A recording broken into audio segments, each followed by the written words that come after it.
That's the magic that stands the test of time.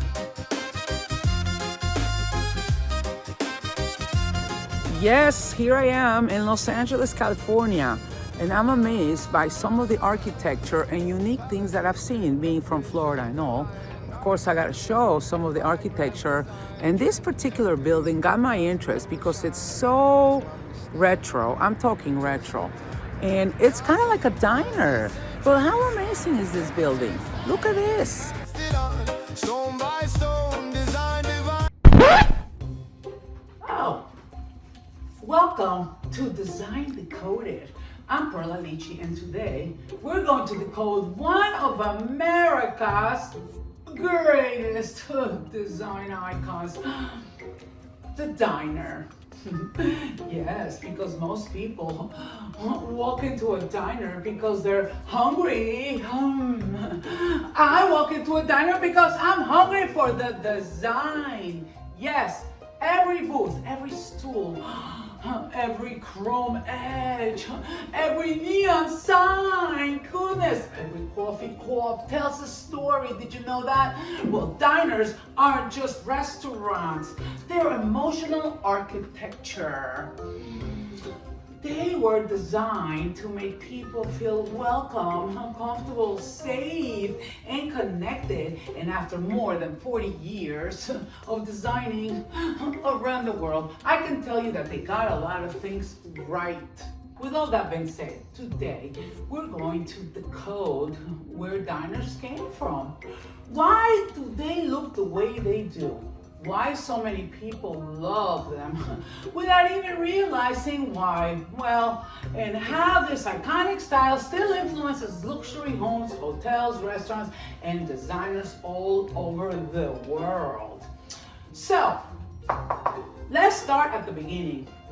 The American diner really began in the late 1800s, around, like 1872. And a man named Walter Scott in Rhode Island started selling food from a horse-drawn lunch wagon to newspaper workers and factory employees who worked late at night. Yeah, that sounds familiar. I've done that before, aren't you? Okay, so think about that for a second. This wasn't about creating beautiful architecture. No, it was about solving a problem. Yes, lots of times we need to do that as designers, don't we? People worked overnight time. People actually worked when restaurants were closed. Think about it, right? Workers were hungry. So food came to them in those little lunch wagons. They became incredible, so popular, guys. They just did. So before long, they became larger, more permanent, and eventually manufacturers started building complete prefabricated diners that could literally be delivered almost like railroad cars. And that's one of the reasons diners have such a unique shape. I mean, think about it. Why? They're like wagons, right? Okay, so here's our first design decoded moment. Okay, ever notice how many classic diners are long and narrow? Well, that's because many of them were actually manufactured in factories and transported by rail. I mean, there was no FedEx at the time, was there? Their proportions weren't chosen just because they looked nice. No, they were designed to fit transportation limitations. Sometimes, logistics became the architecture. So as the 1920s, 1930s, 40s, and especially the 1950s arrived, America became fascinated with automobiles. People drove more road trips, exploded everything. They went through highways that expanded. The suburbs grew, and suddenly diners became the perfect stop. Yeah, quick food, friendly service, open late. easy parking, okay? And best part of it, coffee. Yeah, coffee anytime, guys. So the diner became part of, yes, American culture. Now, let's decode the outside. Why all chrome? Why stainless steel? Why all this shiny metal? Not to mention, I love bling, but at the time, why?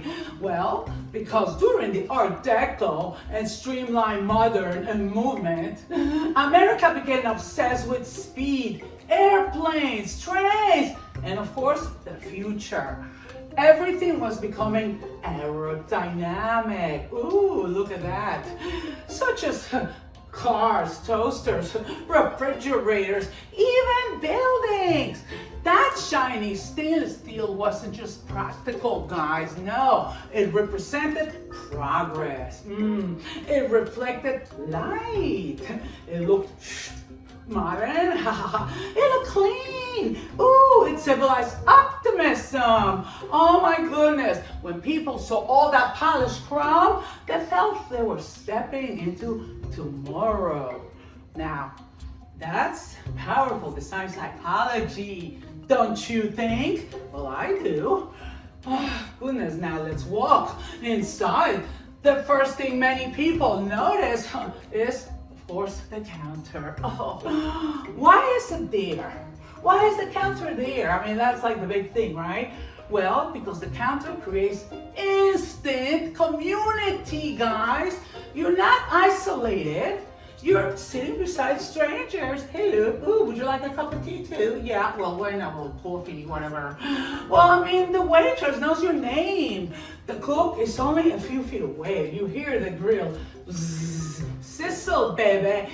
You smell the bacon. You hear the plates clinking. Coffee pouring, guys. People talking. The entire restaurant becomes theater. Loving that. Well, you're watching your meal being made. You're watching conversations happen. You're participating without even realizing it. Ooh, yeah. That's why sitting at the counter feels, completely different. I'm definitely sitting at the counter. But then again, you can also sit at the booth. But regardless, you're still part of the experience. And then there are those famous stools. Ooh, yeah. Let's decode them. Stools, hold on. Yeah, right there. Round seats. Chrome bases. Often, more than ever. Red vinyl, orange vinyl, purple vinyl, all the types of vinyls, but definitely vinyl. Many of them even swivel. Why? Easy. Movement. Comfort, yes. Efficiency. The swivel allowed people to get in and get out. Wait a minute, I wasn't ready yet. Yes, it allowed people to do all of that and doing all that without moving heavy stools.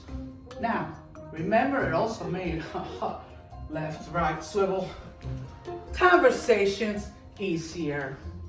People naturally turn toward each other. Yeah, tiny detail, right? Yeah, but huge psychological, I'm talking huge psychological effect. Friends stay longer. Conversations become private, even inside a busy restaurant. Designers call that creating intimacy. Well, within public environment for sure, right?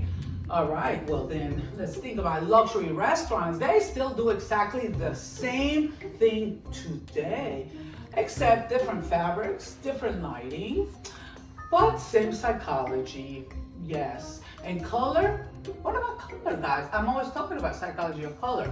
Well, classic diners love that red. Lots of turquoise, cream, black and white, checkered floors. Checkmate. Oh, yes. Sometimes mint green, sometimes pale yellow. These were not random choices. No. Oh, no. Did you know that red stimulates appetite? Oh, guys, I'm starving now. Maybe it's that red camera up there. No, I'm kidding. It does. Cream keeps the room warm. Turquoise adds freshness. And black and white creates energy and movement. Even the floor becomes part of the excitement. The main thing is that everything works together. So, let's look at what most people never notice. Yeah, the ceiling. Always saying that. Designers always notice the ceiling. I know I do. Many authentic diners use long metal ceiling panels. Recessed lighting. Oh my God, the air conditioning grills, forget about it. Huge giant mamas. But sometimes lineal vents and continuous lighting bands that emphasize the long shape of the room, because it was long. But then remember that those polished strips reflected light, so the ceiling almost guided your eyes from one end to the diner of the other. That way. Today's luxury restaurants often use open kitchens for exactly the same reason. Yeah, history repeats itself. Yeah, I keep saying that, don't I? So, let's talk about something that made diners legendary. How about this one? Easy. Oh God, I'm not taking notes. Okay, why does a diner feel different at 2 in the morning? Because it's psychologically, it becomes a refuge. Hospitals never close. Police work all night. Truck drivers travel overnight. College students study late. Yeah. Musicians finish performances. People coming from the airport. Yeah, I've done that a few times. How about those night shift workers, guys? Everybody eventually ends up at the diner. Yes, the lighting stays warm. The coffee never stops. The waitress probably calls everyone honey. Yeah, like me. It feels familiar. That emotional comfort is incredible, oh, powerful. Design isn't always about expensive materials. Sometimes design is simply making people feel they're welcome. Right? Just saying. So, let's talk about television. A good one. How many TV shows have used diners? Oh, yeah, I mean, countless.